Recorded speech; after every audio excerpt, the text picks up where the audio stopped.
John McDowell is making his 4th appearance on Beat the Champ. And he gets it started with a strike. Mike, every couple of weeks, it seems. And he gets us started with a strike. What jumps out at you? Just placement and where they're, well, I guess that answered my question, didn't it?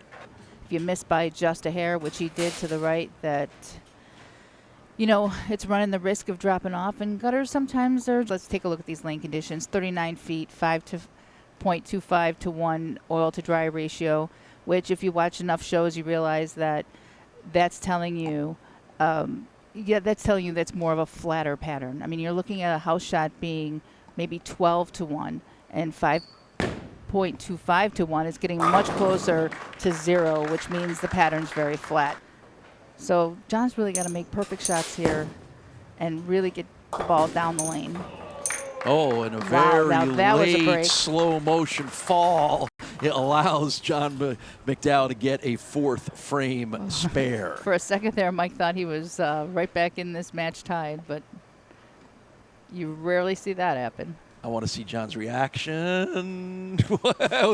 John was a part of that last year, and we're going to have some good guys to come your way as part of that this year as well, too. Right, so you've had to have made a show in order to be eligible to even bowl the Invitational.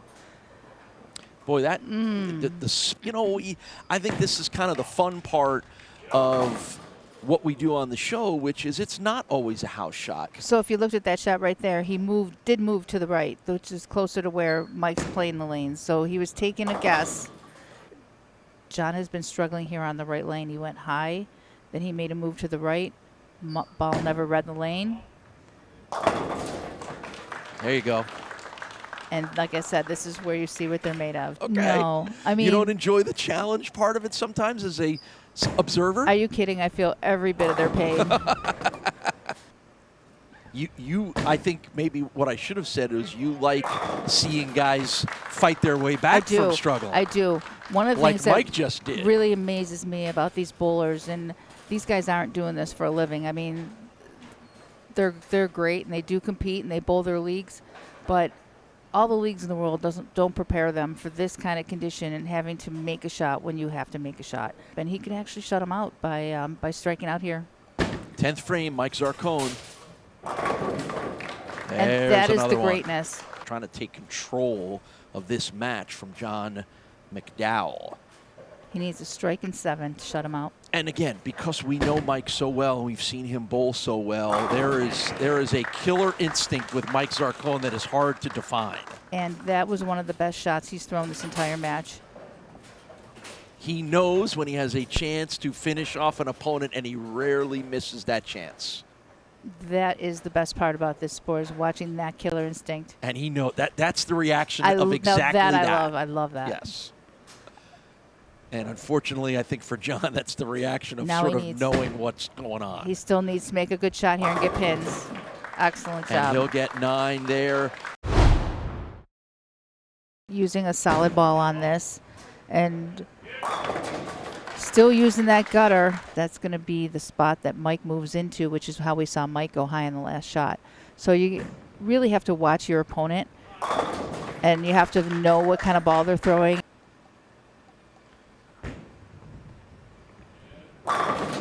Now he got that one a lot righter. He got that a lot righter than he did the last one. They all wanted to be a part of these shows so they could be a part of our Beat the Champ Invitational coming up in a couple of weeks with the $2,000 first prize. So I get it, but this is one of the premier bowling centers in the Buffalo area. It's easy to get guys to come on out here.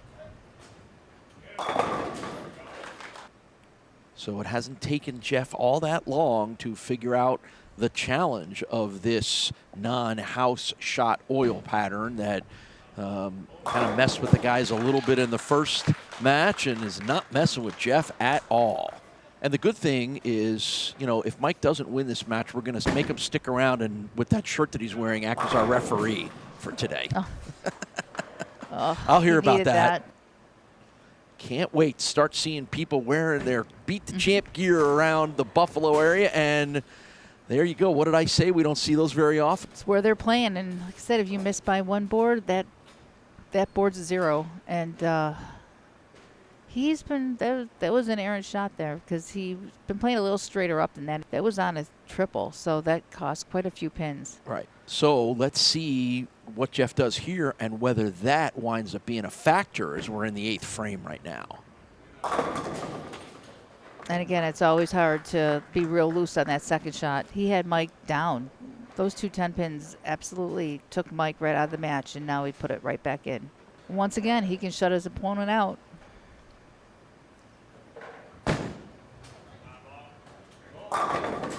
Oh, that's bad tough rack, break. bad rack, bad rack. Why bad rack? If you look at those pins, the 1 and the 3 are super close together. He probably should have taken a re-rack on that, but watch when the ball's hitting. See how close the 1 and the 3 are together? That would have been a re-rack situation. That's a ring 10 right there. So if that 3, if the 1 is over a little more, that 3 goes set. out, takes the 10 more? Yeah, it just got set too close together, and then he misses it.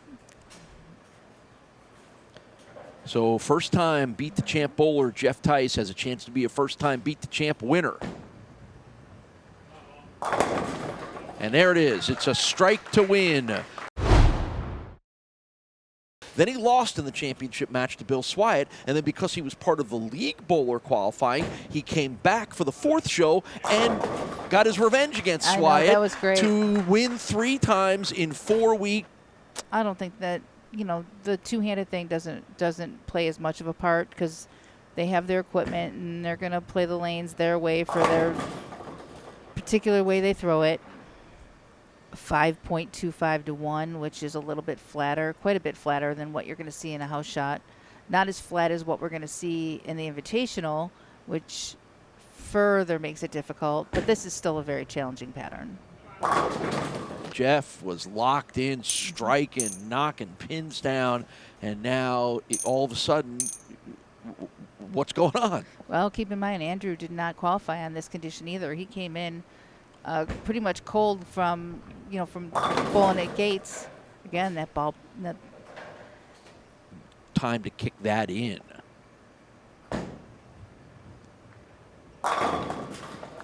There you go. You know, those lanes were coming to him, and he was having to adjust on the fly.